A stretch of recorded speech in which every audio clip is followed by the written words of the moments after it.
Praise the lord. దేవుని యొక్క శక్తి కలిగిన నామానికి మహిమ కలుగునుగాక. ఈరోజు దేవుని యొక్క వాగ్దానము యెషయా ప్రవచన గ్రంథము 41వ అధ్యాయము 12వ వచనము.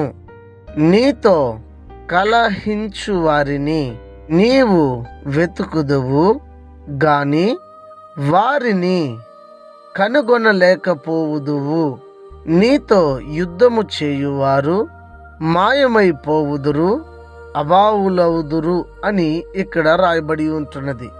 ఈ దినము దేవుని యొక్క వాగ్దానాన్ని వింటున్న వారులారా, మీరు గమనించండి. ఎంతమంది అయితే మీతో దేవాతి దేవుడు మరి ఈ ఉదయకాల సమయమందు చక్కటి వాగ్దానము చేత దేవుడు నీతో మాట్లాడుతున్నాడు.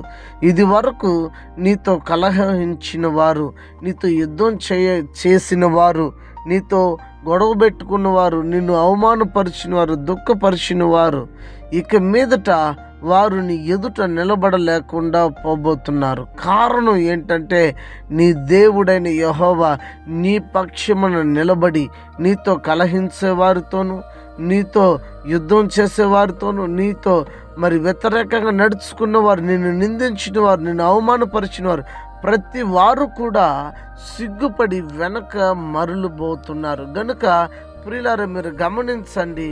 మీరు గమనించి దేవాతి దేవుడు ఇచ్చుచున్న వాగ్దానము ఏంటంటే, నీతో కలహించిన వారంతా కూడా లేకుండా పోతారు, నువ్వు వారిని చూడవని చెప్తున్నాడు.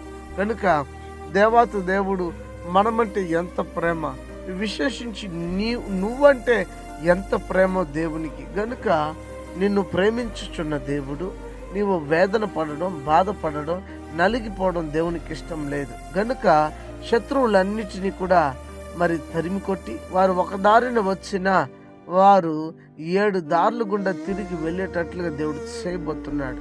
ఇకెందుకు భయము? ధైర్యం తెచ్చుకొని దేవుని యొక్క సముఖంలో ప్రార్థన చేద్దామా? ప్రార్థన.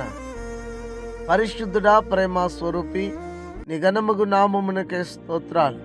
ఈ ఉదయకాల సమయమందు మీరిచ్చిన వాగ్దానమును బట్టి స్తోత్రం. ఇన్ని రోజులు ప్రభా మా మీద అధికారాన్ని, ప్రభా అజమాయిష్యాన్ని చలాయించిన వారు చాలామంది, అతను యుద్ధం పెట్టుకున్న వాళ్ళు చాలామంది. కానీ ఈ దినము వాగ్దానం చేత వారు లేకుండా పోతారని చెప్పారు. ఆ దేవుడు నిశ్చయంగా నీ వాగ్దానాన్ని మేము నమ్ముతున్నాం. మా పట్ల అట్టి కార్యములు చేయండి.